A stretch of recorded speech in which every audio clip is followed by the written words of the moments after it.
Deputy mayor Sukkur doctor Arshad Mughal चयो आहे त शहरी मसइलनि जो हल असांजी अवलीन तरजीह आहे। शहर जी तामीर ऐं तरक़ी लाइ का कसर न छॾींदासीं। शहर खे तरक़ी याफ़्ता शहरनि जी लिस्ट में शामिल करायो वेंदो। शहर जी बहितरी लाइ सनतुनि जो क़याम ज़रूरी आहे। उन सां न रुगो सनती इलाइक़नि में तरक़ी थींदी पर बेरोज़गारी बि ख़तमु थींदी। अहिड़नि ख़्यालनि जो इज़हार हुन फातिमा अजवा हाइट्स जे इफ़्तिताही तक़रीब खे ख़िताब कंदे कयो।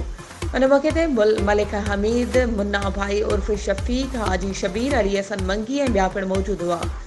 उन मौक़े ते deputy mayor doctor Arshad Mughal ribbon काटे अजवा हाइट्स जो इफ़्तिताह कयो ऐं पंहिंजी सालगिरह जो केक पिणु काटियो।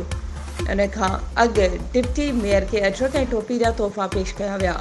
वधीक ख़बरुनि ऐं अपडेट्स जे लाइ असांजे चैनल खे सब्सक्राइब कयो ऐं हा, बेल आइकन खे प्रेस करणु न विसारिजो त जीअं असांजी हर नई अचण वारी वीडियो तव्हां ताईं पहुची सघे।